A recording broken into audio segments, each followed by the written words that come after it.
جس قوم کی بچیاں ناچ گانے کو اپنا شعار اور شوق بنا لیں، ان کی نسل سے اب خالد بن ولید نہیں پیدا ہو سکتے، ناچنے والے ہی پیدا ہوں گے، محمد بن قاسم نہیں پیدا ہو سکتے، طارق بن زیاد نہیں پیدا ہو سکتے۔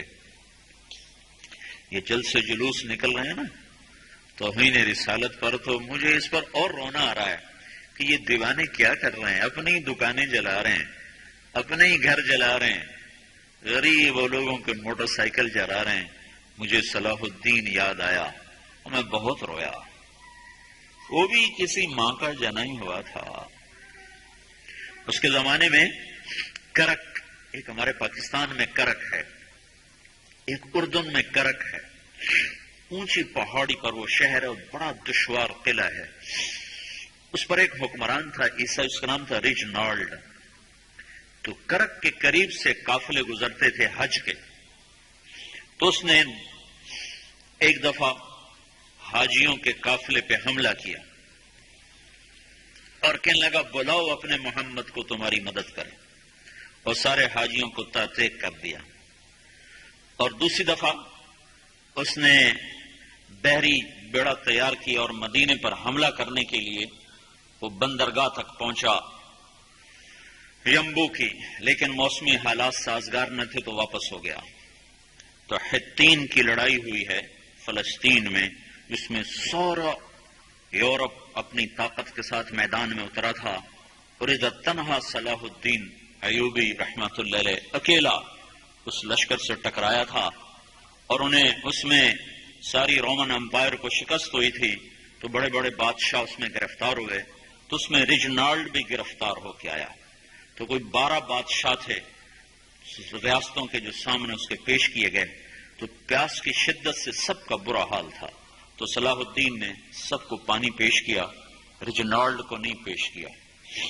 تو یروشلم کا جو بادشاہ تھا ہمفرے، اس نے اپنا پانی بچا کے اس کو دیا۔ تو صلاح الدین نے کہا یہ پانی تو دے رہا ہے، میں نہیں دے رہا ہوں۔ اسلام میں یہ ہے جب کسی کو پانی پلا دو تو اس پہ تم ہاتھ نہیں اٹھا سکتے، یہ امن کی نشانی ہے۔ تو صلاح الدین نے فوراً اسے کہا یہ پانی تو نہیں دیا، میں نے نہیں دیا۔ تو پھر انہوں نے ریجنالڈ کو اسلام کی دعوت دی کہ تو مسلمان ہو جا، میں تجھے دعوت دیتا ہوں۔ اس نے انکار کر دیا، کہا میں نہیں ہوتا۔ تو انہوں نے کہا میں نے تیرے قتل کی 2 دفعہ قسم کھائی تھی، ایک جب تو مدینے پہ حملہ آور ہوا تھا تو میں نے قسم کھائی تھی میں تجھے اپنے ہاتھوں سے قتل کروں گا، اور دوسری دفعہ جب تم نے حاجیوں پہ حملہ کر کے کہا تھا بلاؤ محمد کو، تو میں نے قسم کھائی تھی کہ مجھے اللہ نے موقع دیا تو میں اپنے ہاتھ سے تیری گردن اڑاؤں گا۔ آج محمد کا ادنا غلام تیری اس بات پر یہ فریضہ ادا کرنے کے لیے آ رہا ہے، اور اپنی تلوار سے اس کی گردن اڑائی، وہ پیچھے لٹک گئی، پوری نہیں اڑی، پیچھے لٹک گئی، خوفناک منظر بن گیا۔ تو سارے بادشاہوں پہ کپ کپی طاری ہو گئی۔ تو صلاح الدین فرمانے لگے ہمارے مذہب میں یہ نہیں ہے، بادشاہوں کے ساتھ ہم بادشاہوں جیسا ہی سلوک کرتے ہیں، پر یہ حدود سے آگے چلا گیا تھا۔ اب مجھے یہ قصہ بھولا ہوا تھا، مجھے انہی حادثوں میں، انہی ہنگاموں میں وہ یاد آیا، تو بڑا تنہائیوں میں بیٹھ کے بے بسی کے آنسو بہہ جاتے ہیں، اور اس کے سوا کوئی چارہ نہیں ہے۔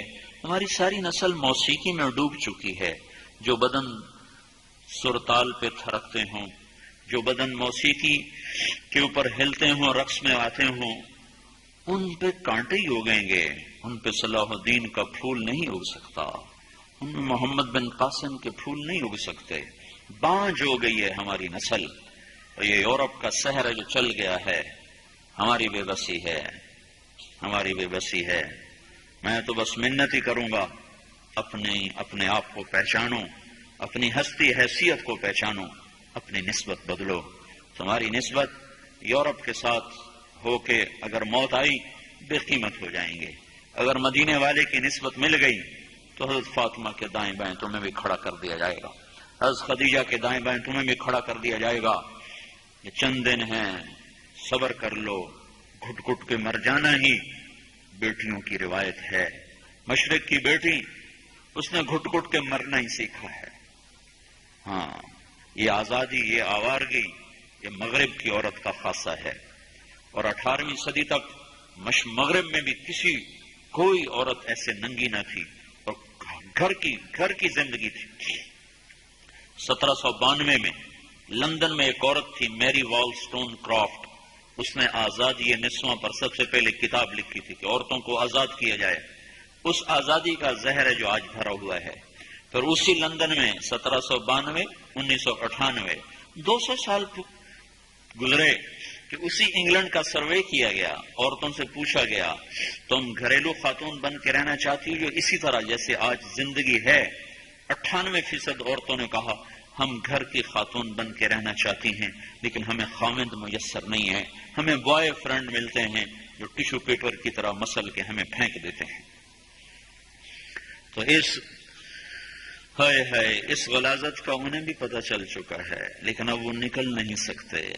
جو نکالنے والے تھے وہ خود اس پر ریچھ گئے۔ نکالنا ہم نے تھا، ایمان والوں نے، ہم خود اس زندگی پر ریچھ گئے ہیں۔ اپنے آپ کو نکالو اس دلدل سے۔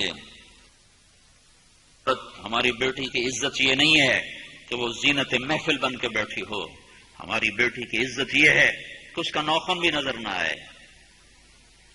ہماری معراج یہ نہیں ہے کہ وہ اسٹیج پہ ناچ رہی ہو، ہماری معراج یہ کہ وہ رات کی تنہائی میں قرآن کے سامنے بیٹھ کے رو رہی ہو۔